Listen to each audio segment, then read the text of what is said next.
The Greek capital lies in the southern part of the country, where the Peloponnesus meets Attica. Visiting the sun-drenched landscapes of Hellas is in fact a pilgrimage to the beginnings of European culture. The ruins of Athens' ancient temples, palaces, and forts are more than just crumbling heaps of stones. They're tangible reminders of Greek cultural heritage, not only in sculpture and architecture but in linguistics, science, politics, and sports. The world as we know it has 1,000 links to ancient Greece.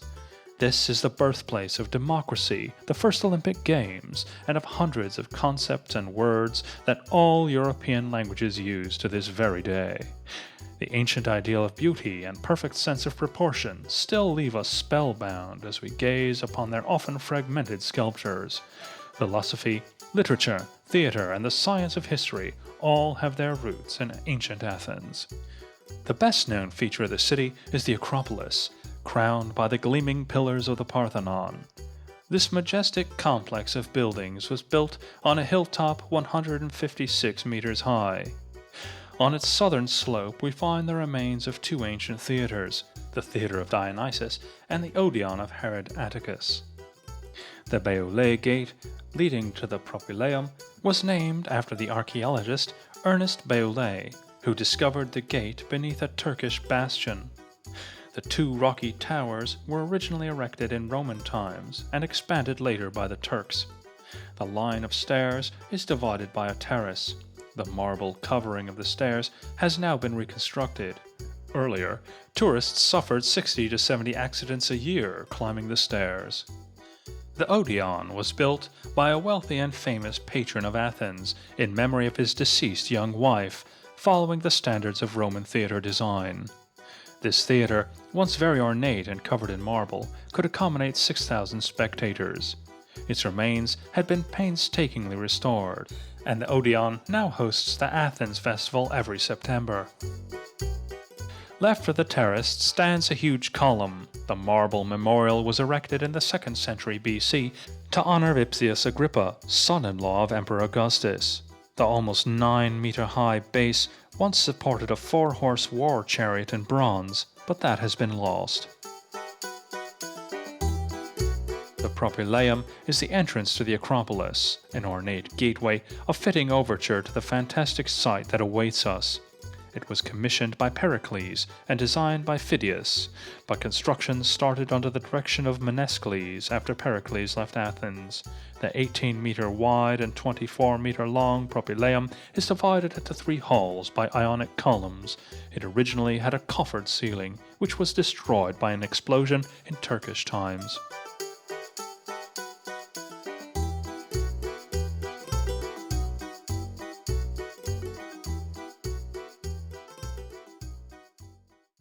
"It does exist, and it's just like we were taught at school," exclaimed Sigmund Freud when he first saw the Parthenon.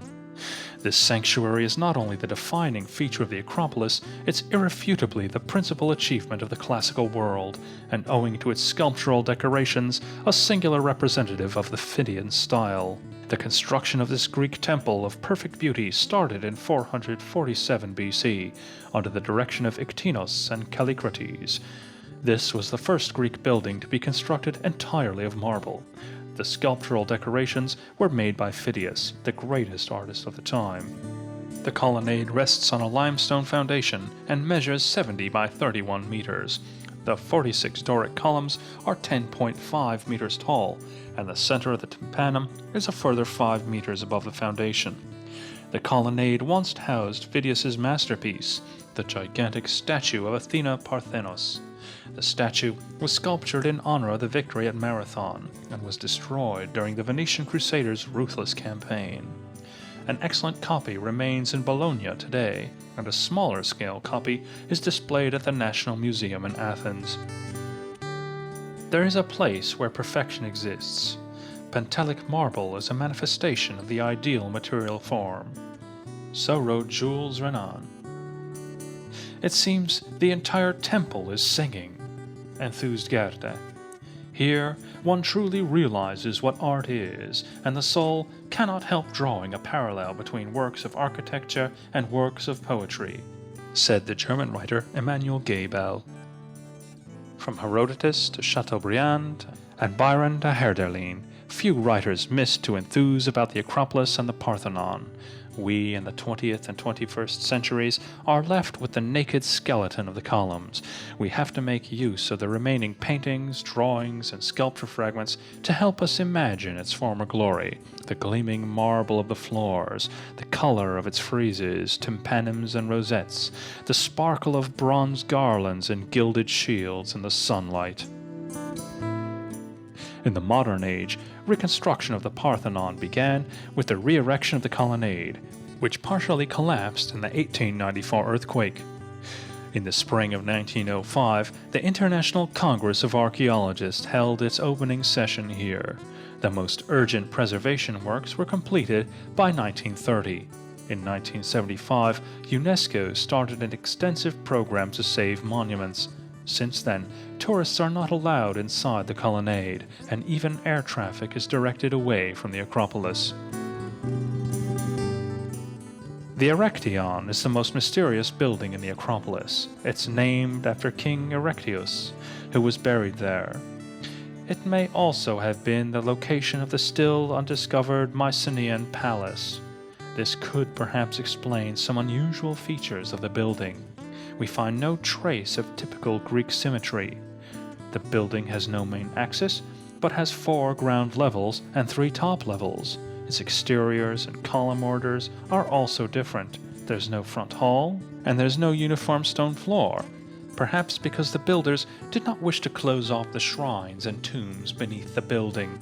The famous portico on the southern side of the Erechtheion demonstrates the similarity in the proportions of Ionic columns and the female body.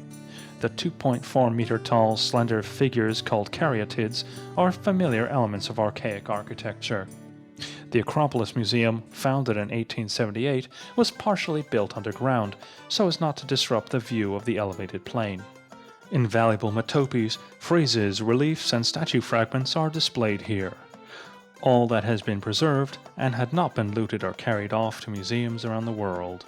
Here we can see the single greatest collection of ancient statues which had been hidden underground following the Persian Wars. The museum's 9 halls house masterpieces like the world-famous Moshophora statue and Athena fighting the Gigantes. Also noteworthy are the marble portrait of Alexander the Great and the gigantic torso of Poseidon, and a large marble statue of Athena's sacred bird, the owl. The most ancient caryatid found on the Acropolis bears a pomegranate in her hand and dates from 580. Hall number 4 features the oldest known Greek equestrian statue, the work of Phaedimus. The marble hound with its alert expression is completely true to life, and many are enchanted by the lovely Nike removing her sandal to step barefoot onto the sacrificial altar. The 2 tympanums from the Parthenon had been reconstructed from incomplete remains. Many parts of the puzzle are missing. These were replaced on the basis of assumption. The caryatids, with their long Doric peplums stretching over their breasts and thighs, proclaim the triumph of femininity and youth.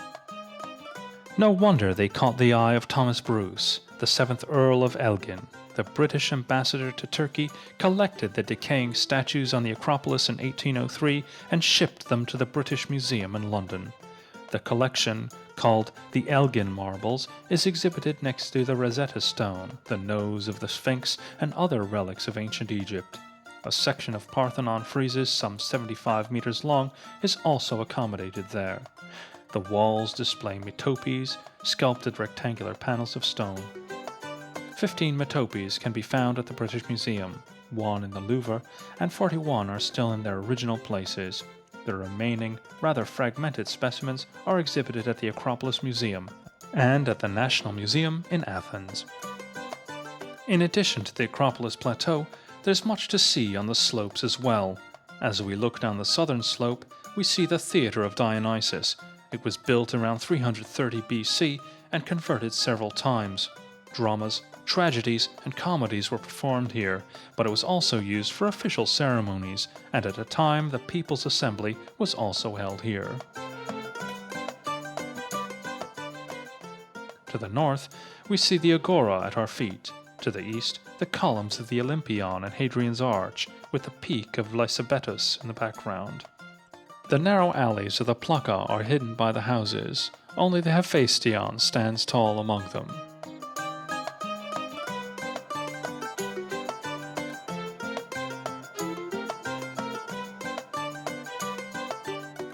The western slope of the hill is the gentlest. From here, we can approach the hill of Ares. According to the myth, the god of war was tried here after having killed the son of Poseidon, and hence the name of Areospagos. In later times, actual trials were held at this location. The judicial body was also named after the place. The trials were held on the rock plateau, one rock serving as the seat of the plaintiff and another as the seat of the defendant.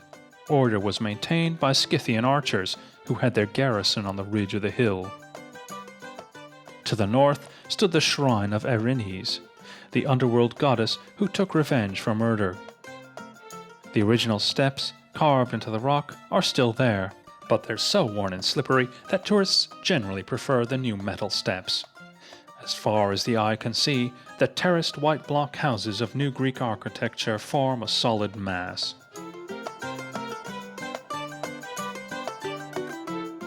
The location of the Agora, the marketplace of ancient Athens, was known as early as the 1800s. However, its excavation required the demolition of 350 buildings and some 3,000 tons of rubble were removed. The American School of Classical Studies in Athens has been unearthing and preserving the city's ancient relics since 1931. The Agora was the center of politics, trade, and social life in the city-state. Offices, the Court of Justice, the Council, the money changers, temples, and other public buildings were assembled in this flat, trapezoidal area. The marketplace itself was naturally surrounded by shops and warehouses, and the workshops of artisans and tradesmen. The Stoa was a colonnaded market hall built by Attalus II, ruler of Pergamon, giving a border to the eastern side of the main square. The building, reconstructed in its original form, now houses the Acropolis Museum. On the mound that crowns the Agora rises the best preserved ancient Greek temple, the Hephaestion, dedicated to the divine blacksmith of Olympus. The construction of the temple began a decade before the foundations of the Parthenon were laid. In fact, work was suspended for a time because the great temple absorbed all funds and energy. A part of the Doric columns of the Hephaestion were made of easily sculpted Paros marble, and only later was the Pentelic white marble used, having been tried and tested in the building of the Parthenon.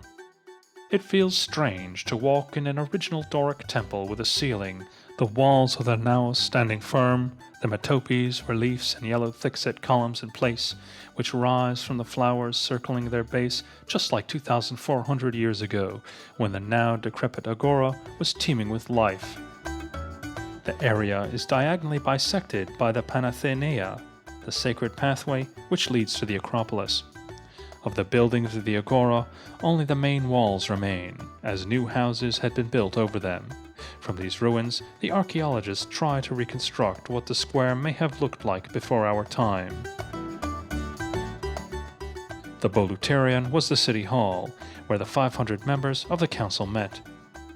The small round building called the Tholos was connected to the city hall by a wide corridor and served as the seat of the Prytanion, the executive board of the council. The Metron housed the archives of the city, consisting of official documents, memorandums, contracts, and deeds written on papyrus and parchment. Not much remains of the temple of Apollo, Patros, and Ares. The altar of the 12 gods stood at the north side of the Agora, along the Panathenaic Way. This was considered the starting point of all roads. All distances were measured from this point. The Temple of the Holy Apostles, or Agri Apostoloi, stands on the southeastern corner of the Agora. This was the only building that was preserved when the houses were demolished to allow excavation of the Agora. The temple dates from the 11th century. Originally, a small shrine stood in its place, but right next to an ancient spring. The building had been rebuilt several times, and its original Byzantine shape was restored only in the 1950s. The graceful building, its base the shape of a Greek cross, is surrounded by thick walls. The exterior is ornamented by characters of the Kufic script. The cupola is supported by 4 Corinthian columns, the apse and the transept forming a semicircular alcove. The iconostasis and the floor are made of marble. The frescoes depict Christos Pantocrator and St. John the Baptist, and also archangels and cherubs. The paintings in the entrance area have been brought here from the nearby temple of St. Spiridion.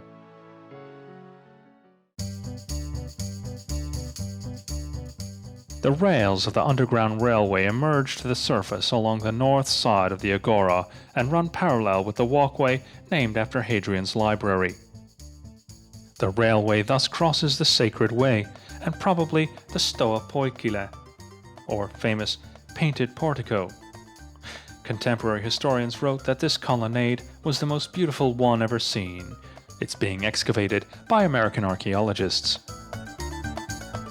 The western gate of the Roman Agora was built in 10 BC and was named after Athena Archegetis.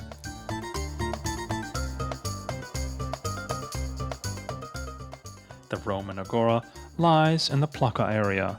This quarter of Athens, with its archaic charm, holds narrow alleyways and a true Eastern bazaar.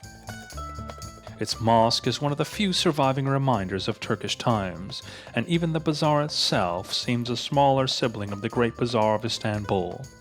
Here they sell peanuts and Greek flags, bags and t-shirts and other clothes embroidered with Greek motifs.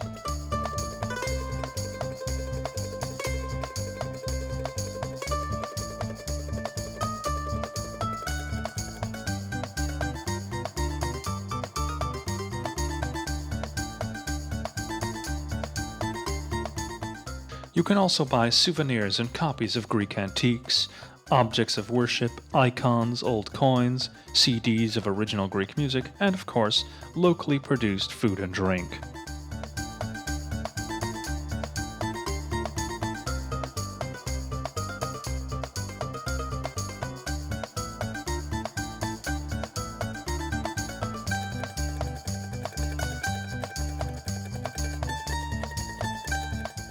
Corn is roasted and popped over charcoal.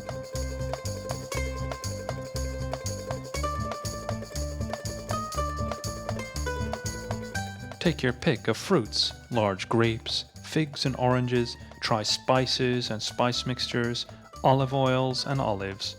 The most famous Greek drinks are aniseed-flavored ouzo and the famous metoxa brandy, and also retsina, wine treated with pine rosin. You'll find a wide selection of these, even in decorative boxes. Some smiths and jewelers manufacture their products on the spot.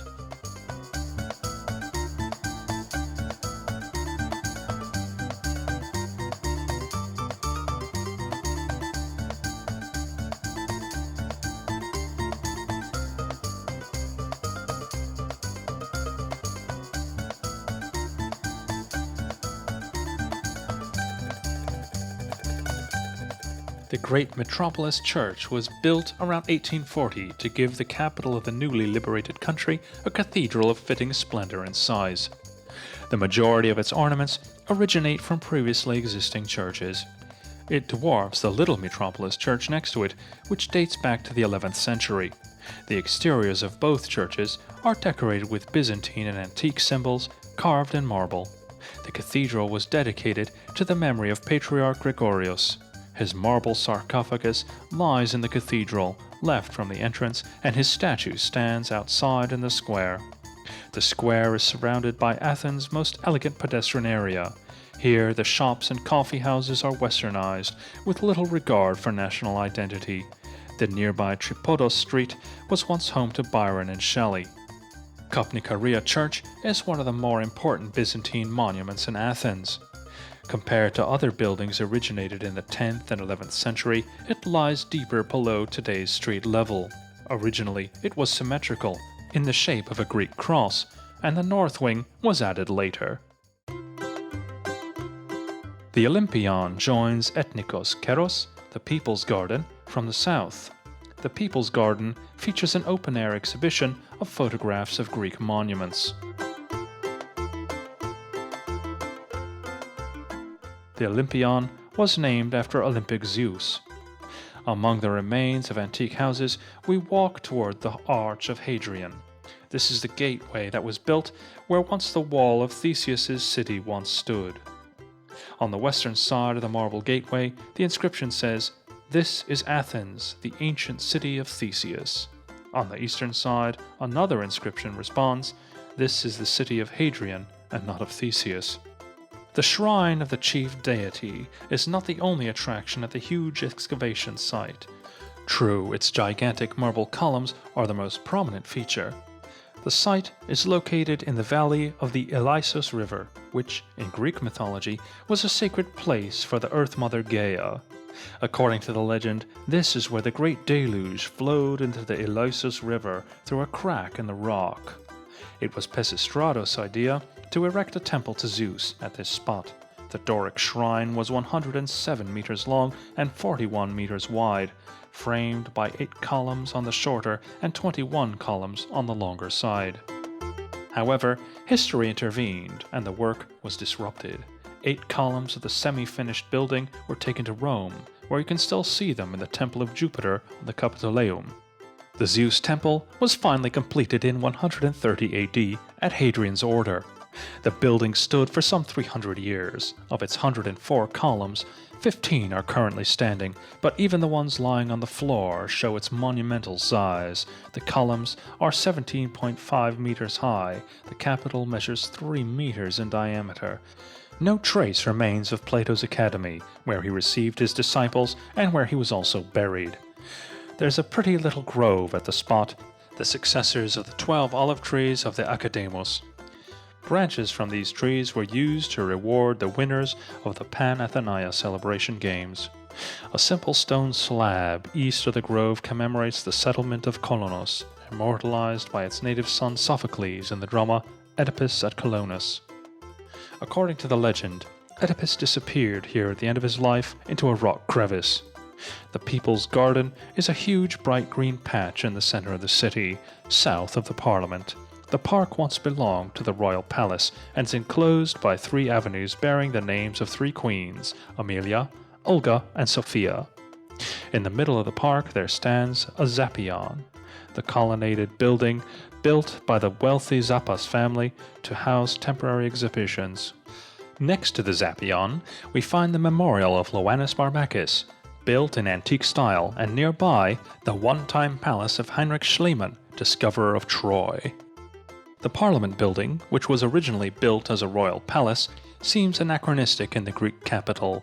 It was designed by German architect Friedrich Gardner for Otto von Wittelsbach in German classicist style. The son of the most notable Bavarian ruler, Ludwig I, Otto, was king of Greece for a brief period. He was driven away by the revolutionaries, but first forced to sign the new constitution. In memory of this, the square in front of the Parliament is called Syntagma, or Constitution.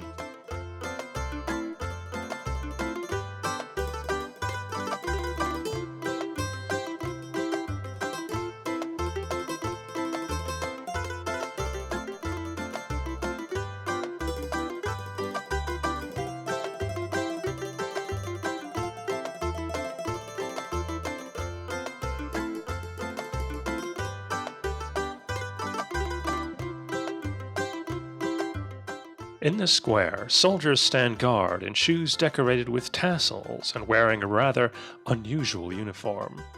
The Greeks call them evzon, or handsomely belted. The change of the guard is a real tourist attraction.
If you visit Athens, we recommend visiting the peak of 277-meter tall Likavitos mountain on your very first day. From here, you can get an almost map-like view of the entire city. You can either walk up from Syntagma Square or drive via Sophia Avenue, taking a turn at the Byzantine Museum. There's also a cogwheel railway from Odos Plutarchou on the southern slope of the hill. As you ascend the winding roads and paths on the hillside among shady trees, cypresses, and cacti, the vista opens up gradually. From the peak, the view is a delightful 360 degrees. The small chapel of St. George glows white. Its terrace offers the best view of the Acropolis, especially if you have field glasses or a telephoto lens with you. Behind the city, you can see the blue mountains of Attica, and further on, the sea, the Saronic Gulf. It's beautiful to watch the setting sun conjure a golden bridge over the water and cover the mountains in a shroud of purple. The country surrounding the capital is known as Attica and offers several scenic excursions.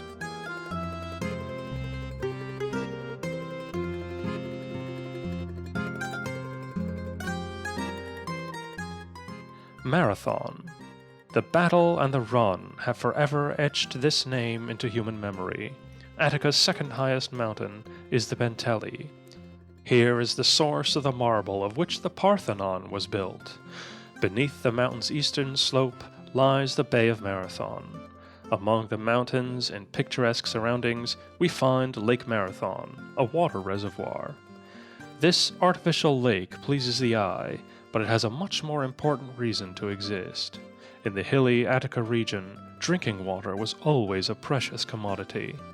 This huge reservoir was built from 1926 to 1931 to satisfy the water needs of the rapidly growing capital. The battlefield itself, or rather the memorial column marking its location, is not actually in the village of Marathon, but at the roadside, a turn at the 35-kilometer sign. Only a simple Greek Orthodox chapel and a white marble column commemorate the heroes.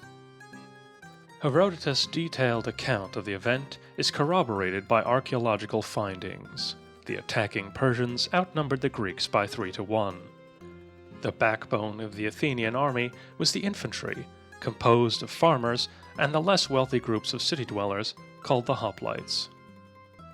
The battle began on a bright autumn morning in 490 BC, after 2 days of peaceful confrontation. The Greeks had a few archers and horsemen, but carried excellent weapons and were well trained in hand-to-hand combat. Moreover, they were fighting for their country and their freedom, and this multiplied their strength. They defeated the Persians in a vicious battle. The surviving enemy either drowned in the swamps in flight or ran off in desperation. Tradition has it that a hoplite soldier in full weaponry weighing 35 kilograms ran all the way to Athens to announce the victory. After having done so, he collapsed and died on the spot. Since then, marathon runs are held in memory of this event. The distance the runners covered is exactly the distance from the edge of Marathon Village to the Athens Stadium, that is, 42 kilometers and 195 meters. In Marathon Village, one such run is held annually, starting from the new stadium built next to the bridge over the river Charada.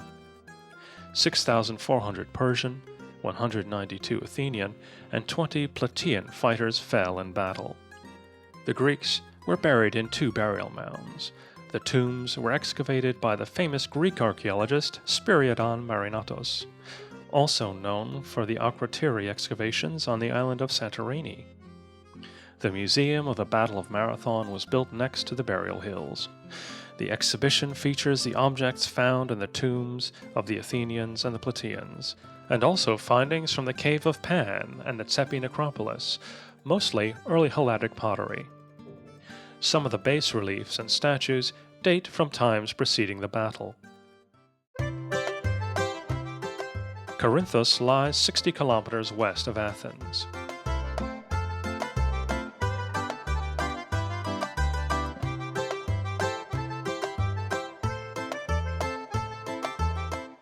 To save the trouble of sailing around the Peloponnesus Peninsula, a track was built in ancient times on which smaller ships were transported on horse-drawn carts between the Aegean and the Ionic Sea.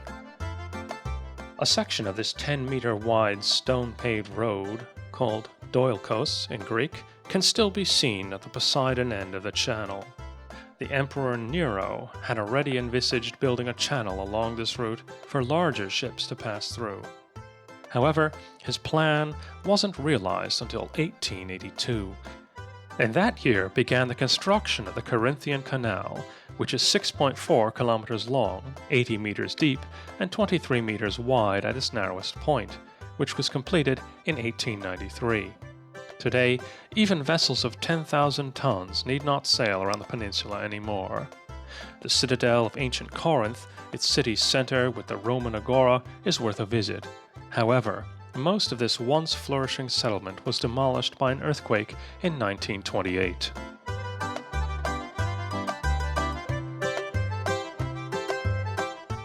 There are several methods allowing bridges to open up or to twist away, in order to allow the passage of ships. However, the solution applied at the Corinthian Channel is unique. Here, the bridge doesn't rise, but sinks under the water's surface. When the bridge master sees a ship approaching, he sounds the gong to announce that the bridge will soon close. Once traffic has stopped, he can start the winches that lower the bridge.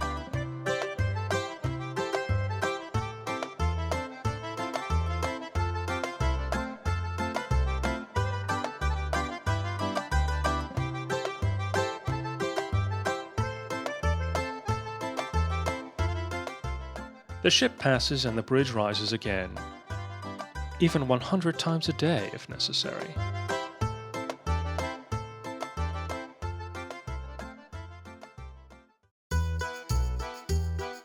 Pireus lies 10 kilometers southwest of the center of Athens.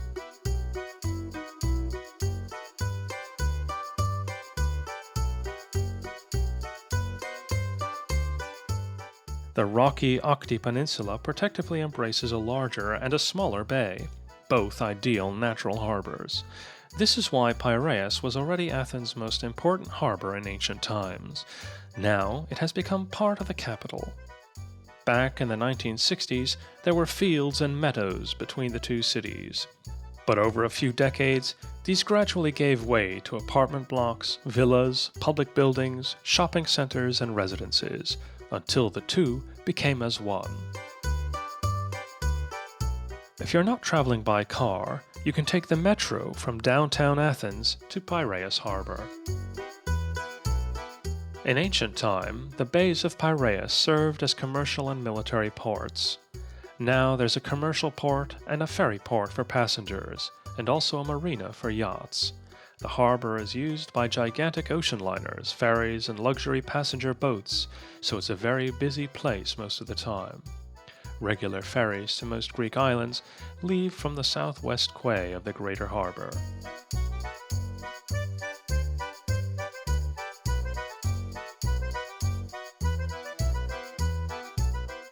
Themistocles realized that protecting the port city is crucial for Athens, and he started to build fortifications and the long wall of defense.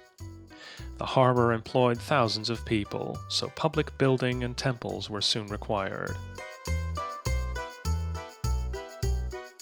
The ancient Agora, or marketplace, is still there, just like the square grid street plan drawn by the genius architect Hippodamos of Miletus.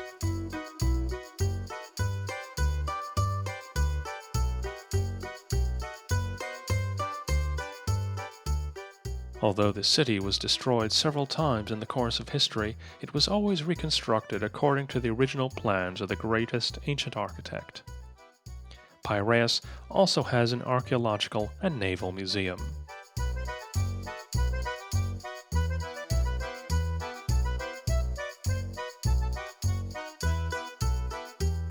Many tourists roam the winding coastal paths on the southwestern part of Octi Peninsula along the wall, enjoying the view of the sea, the islands, and the distant blue mountains. The bay was once called Zea Phreatis and was used as a military port. Today, it's called Passalimano, and houses white luxury yachts and private sailboats. The circular bay, protected from the winds, is carved into the east coast of the land strip and measures 400 meters in diameter.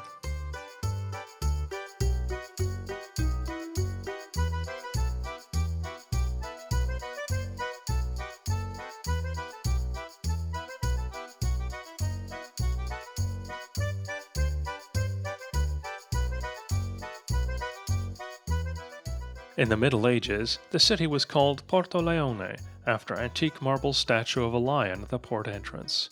The statue is no longer there. It's been guarding the Arsenal of Venice since 1862.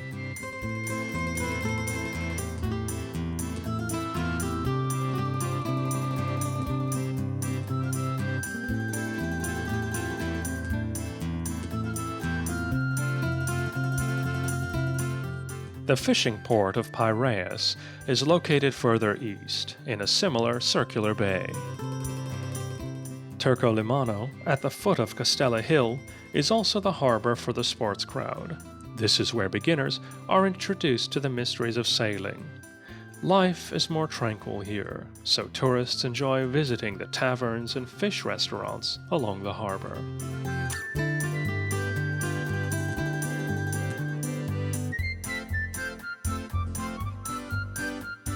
In addition to the beach, Turco Limano has a freshwater swimming pool.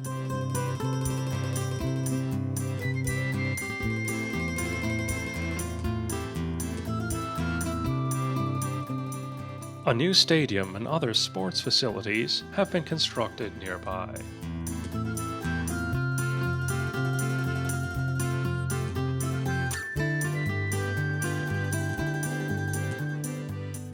Pireus also receives ships coming in from North Africa and the Middle East, which add a real Oriental flavor to the brisk trading activities in the streets. The road to Parama and Daphne is the realm of North African rug traders.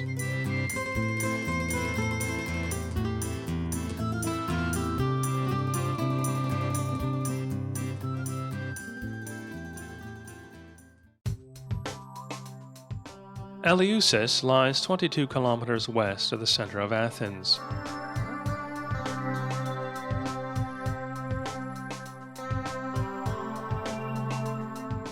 In ancient times, Eleusis was known for its sacred mysteries.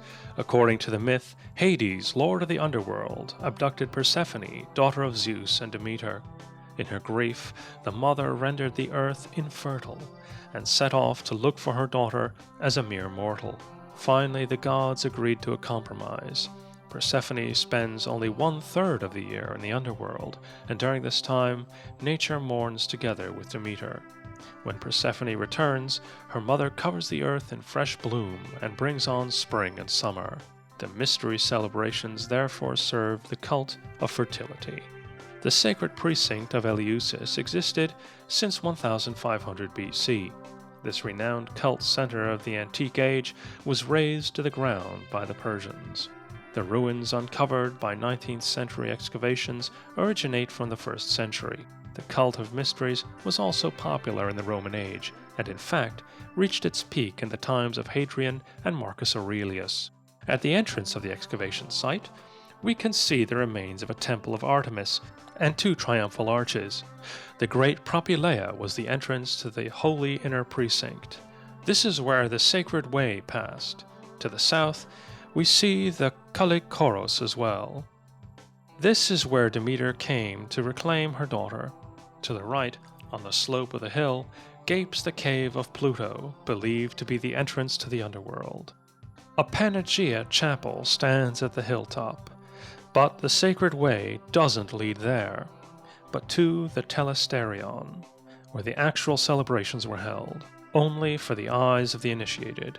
The covered hall, measuring about 50 by 50 meters, its roof supported by 42 columns, could house 3,000 people. The center of the hall was occupied by the shrine of Demeter. From the remaining wall stumps and column bases, we can see the original plan and the later Roman additions. The rock terrace carved into the hillside gives a good overview of the entire ruined complex. At the Eleusis Museum, Ovid's words, etched into marble, evoke the antique atmosphere.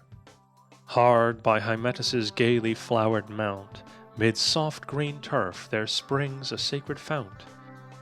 Girt with low trees, the sward with arbute laid, bay, rosemary, and dark myrtle scent the glade, while dense-leaved box abounds and clover fine, and fragile tamarisk and graceful pine.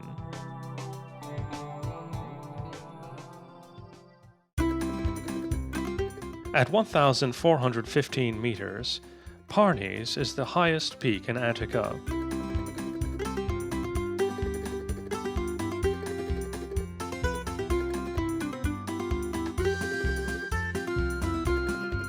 In the towns of Akami and Matoki, along the road that winds up the mountain, tourism is the main source of income today. The attractive open-air restaurants are frequented by Athenians too. The Agia Trias resort beneath the peak is accessible by road, but it's easier to take the cable car. The cable car system was built in 1971 and then completely rebuilt in 2000. The departure hall is lavish enough with its spiral staircase and state-of-the-art chandelier, but at the peak station, the visitor actually steps right into a luxury casino.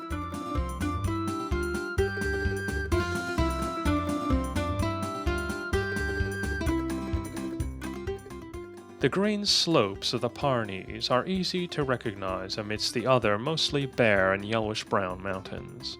There's little water and the rock is mainly limestone. The mountains hold lots of marble and other valuable materials.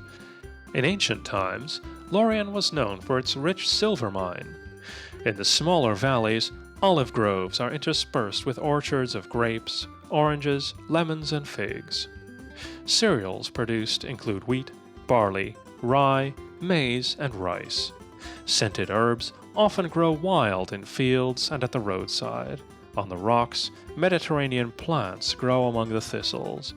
Agave, aloe vera, and frigana. Goats, sheep, and donkeys graze in the meadows. Use of the cable car is free of charge. This is the casino's gift to prospective customers. However, many won't spend money at the tables, being content to enjoy the fantastic view. The Parnes is surrounded on three sides by tall mountains, and only towards the south do we have an open view of the sea. We can see the island of Salamis, famous for another ancient battle. As at Marathon, the Greeks faced a Persian force far superior in numbers. However, this was a maritime battle. The story is told by Aeschylus in his tragedy The Persians.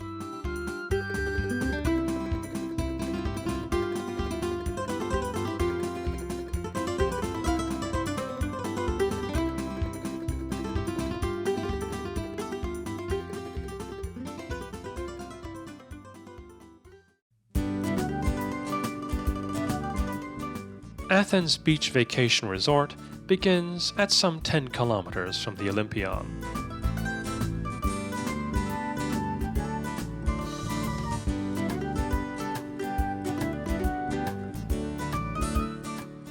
The section of the Saronic Gulf between Athens and Cape Sunion was called Coast of Apollo. There were many important settlements here, for example, Agios Kosmas. After that, the place fell into deep slumber and was repopulated only from 1922, when thousands of Greeks left Asia Minor and settled here. However, real growth had to wait until the advent of mass tourism. Since then, the area has come to be known as Attica's Riviera. Tourists swarmed the Paleon, Phaleron, Kallimaki, and Varkiza. New and increasingly sophisticated hotels are cropping up along the jagged coastline, with its sandy and rocky beaches, and they inevitably promote the development of the area. Hotels are followed by well-equipped beach facilities, restaurants, taverns, gift shops, nightclubs, casinos, golf courses, and sports facilities. The Glyfada area is especially rich in hillside villas and holiday homes. Its beach, austere beach, is the best on the coast. Close to the town we find the two airports that serve Athens. Hellinikon, and the West Terminal.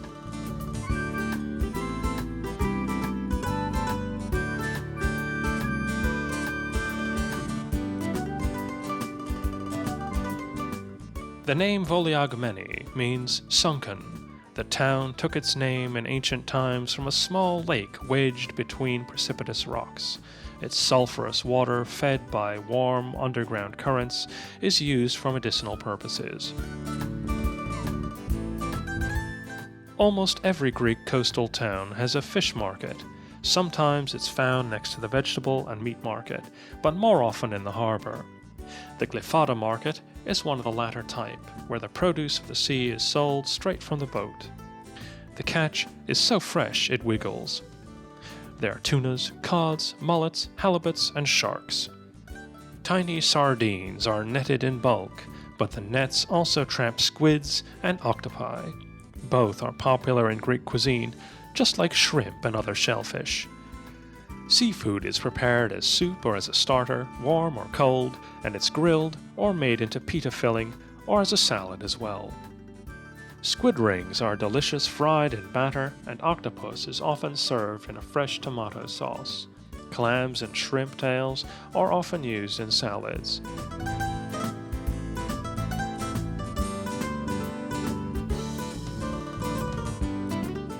The wild romance of the rocky coastline between Kalamaki and Glyphrada rivals the beauty of the Greek islands.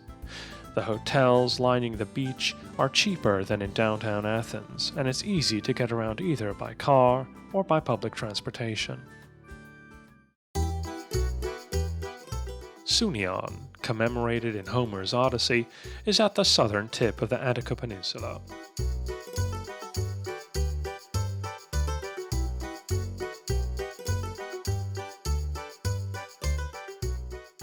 Whether approached from the road or by sea, the Sonion Acropolis immediately catches the eye. At 70 meters above sea level and with the columns of the Temple of Poseidon at the top. The small round bay, where vacationers' boats sway gently now, used to harbor battleships, and on the rock above, a fort was built in 400 BC to watch over the entrance of the Saronic Gulf. The coast is lined with authentic Greek taverns. The porches are shaded by climbing grapevine. The furniture is simple, straw-woven chairs, the tables covered in blue and white. Entertainment is provided by the ever-changing sea, and the tavern cooks tempt you with delightful aromas and flavors. The menu is not very extensive. The food is simple but exceptionally delicious. The secret is the freshness of the ingredients.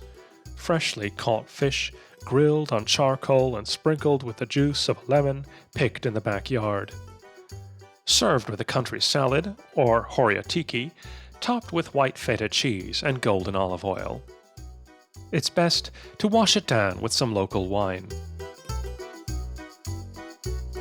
You can still see about 500 meters of the old fort's semicircular wall, which is 3.5 meters thick. At one time, watchtowers jutted out of the wall at 20-meter intervals. They're gone with hardly a trace, just like Athena's shrine, of which only the wall foundations remain. But of the 34 marble columns of the Poseidon Temple, measuring 30 by 14 meters, 19 have withstood the siege of the centuries. Many have written about this legendary place. According to the saga, Aegeus, after whom the Aegean Sea is named, stood here on the cliff of Sonion, waiting for his son Theseus to return from Crete. The young hero had promised that if he defeated the Minotaur, he would change the black sails of his ship to white. Sadly, he forgot his promise, and his father threw himself off the cliff in despair. The small plateau teems with tourists every evening, marveling at the sun setting on the Aegean Sea. First, the color of the sea darkens. Then the sun robs the columns of their golden glow. The horizon grows hazy, and the water acquires an opalescent glimmer.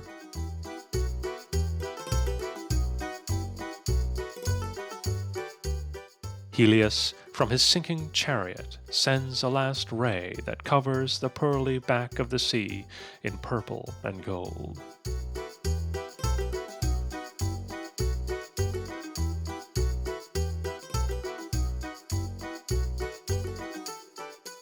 Those unwilling to go to the end of the Attican Peninsula can enjoy the incomparable sunset over the Saronic Gulf from Athens itself. Likavitos Hill towers so high above the city that from here even the Acropolis seems tiny, and in the background the clouds put on a new show every day. As the sun descends, so should we, because this is the time when the Plaka comes to life. The Plaka is a quarter of Athens wedged between Odos Armou and the northeastern slope of the Acropolis. This is the most lively and most attractive part of modern Athens. When it was suggested that the old blocks of Plaka should be demolished to allow excavation of the ancient ruins underneath, the mayor of Athens objected. "We have plenty of ruins, but the Plaka is unique," he said. The area adjoining the slope of the Acropolis is uneven. Its levels and streets are connected by winding passages and alleys broken by steps. The buildings are mostly townhouses built in the mid-19th century, with reflections to German architectural classicism. As other parts of the city are dominated by terraced white blocks in the Neo-Grecian style, the Plaka's houses are the only reminders of the time of the Bavarian king. The Plaka today is a full-fledged tourist attraction, thick with taverns and loud with bouzouki music. Some sneer at its raucous fake ethnicity, but the majority see it as a manifestation of the Greek joie de vivre and Mediterranean temperament. Either way, you can spend a fun evening strolling along its shopping streets and having a Greek-style dinner at one of the taverns. In addition to the ubiquitous gyros, the average tourist may be familiar with souvlaki, dolmadis, and moussaka, but Greek cuisine has more to offer. As in other countries in the Mediterranean zone, beef and poultry are prevalent, and especially lamb, which the Greeks prepare in great variety and deliciously seasoned. You may start dinner with a salad of fresh vegetables, served with tzatziki, yogurt, and cucumber with garlic. Meat is usually grilled in slices or on skewers. The Greeks also eat a lot of fish. Fish is often grilled on charcoal. Soups are not as common as in other European countries, but the avgalimono, a kind of chicken soup with egg and lemon, and the Greek tomato soup are definitely worth a try. Many kinds of vegetables are grown and cooked in various ways, and frequently made into casseroles. Dishes are served with flat pita bread, or yellow bread sprinkled with sesame seeds. Desserts are usually very sweet and oriental in character. Those who drink neither wine nor beer may finish the meal with a glass of freshly squeezed orange juice. The Roman Agora or Forum, measuring 100 by 100 meters, is located in the Plaka area, west of the Tower of Winds, and close to Hadrian's Library. At its construction, it had 2 gates, and the entire square was surrounded by double-naved porticos supported by Ionic columns. Excavation uncovered the remains of the gates and of the porticos, which once boasted mosaic decorations. The octagonal white marble Tower of the Winds is an almost perfectly preserved relic of Roman times, while the mosque in the bazaar bears witness to the Turkish age. The city of Athens has a long and varied history, but even in the 21st century, it's the mythology and the remains of ancient Hellas that attracted tourists to this sun-drenched land.